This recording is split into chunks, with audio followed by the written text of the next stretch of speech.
A few days ago, the White House made an important announcement that demonstrated that for the first time they are starting to recognize that autism and other conditions need a whole-body approach.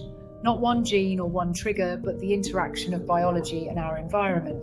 This is a positive step forward for families living with autism and other illnesses.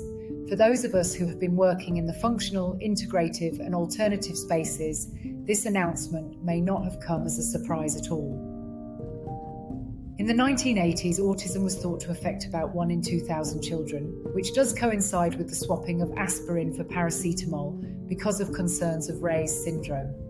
By 2020, the figure was 1 in 36. Today, some studies suggest it may be even higher, especially in boys. Awareness and better diagnosis explain part of this rise, but not all of it. Something else is going on. Autism is not one condition, it is a spectrum. Every individual is different, and the impact can range from mild to very severe. Genetics play a large role. Research shows heritability is around 80%. Scientists have identified rare gene mutations and common single nucleotide polymorphisms that affect metabolism. One of the best known is MTHFR, which reduces the body's ability to process folate, produce glutathione, and impairs detoxification. These genetic variations do not act alone. Genes may load the gun, but the environment often pulls the trigger. That is why we must always consider both together. Around 40% of people carry variations in the MTHFR gene, which make it harder to process folic acid, which is added to many flour products and cereals. Some autistic children also have folate receptor antibodies, which block folate from entering the brain.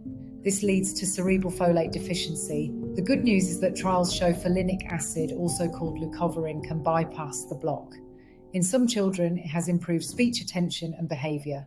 Do not confuse folic acid with folinic acid. Folic acid for people with MTHFR can compound the situation with folate deficiency and make things worse. Everyone has heard the debate about vaccines and autism. The evidence suggests vaccines themselves are not a direct cause of autism, but there is also real-life evidence of parents who knew their child had been injured shortly after a well-child visit. We cannot ignore real-life stories anymore.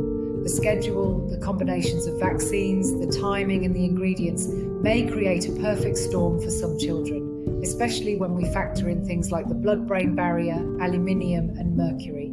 One factor we need to look at more closely is paracetamol, also known as Tylenol. It is one of the most common drugs used in pregnancy and infancy. In some children, paracetamol can lower glutathione, which is the body's main antioxidant. Combine this with fever or immune activation, and it can increase oxidative stress in the brain. Giving Tylenol or paracetamol for a post-vaccine fever might further increase risk. This does not mean every child will develop autism, but it shows why we must pay attention. Let's talk a bit more about the blood-brain barrier, which can be altered by electromagnetic fields. Electrosmog has rapidly increased since the 1980s, which also corresponds with an increase in diagnosis. Again, there are multiple factors that could play into the spectrum of autism, including trauma and, controversially, circumcision. Risk may also come from parents. Older fathers are more likely to pass on genetic mutations.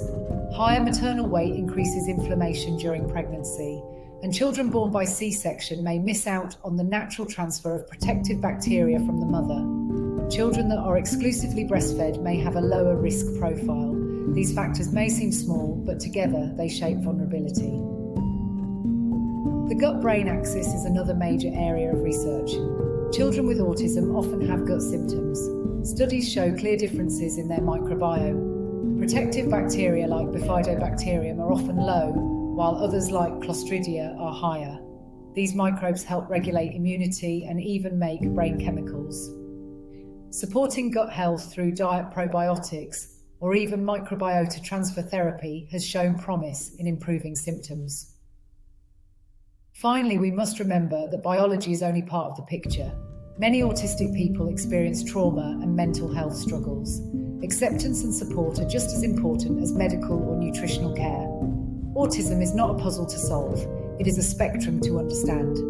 Knowledge is power, and together we can create a healthier future for every child. This is not time to blame or shame, but answers, transparency, and a return to the precautionary principle.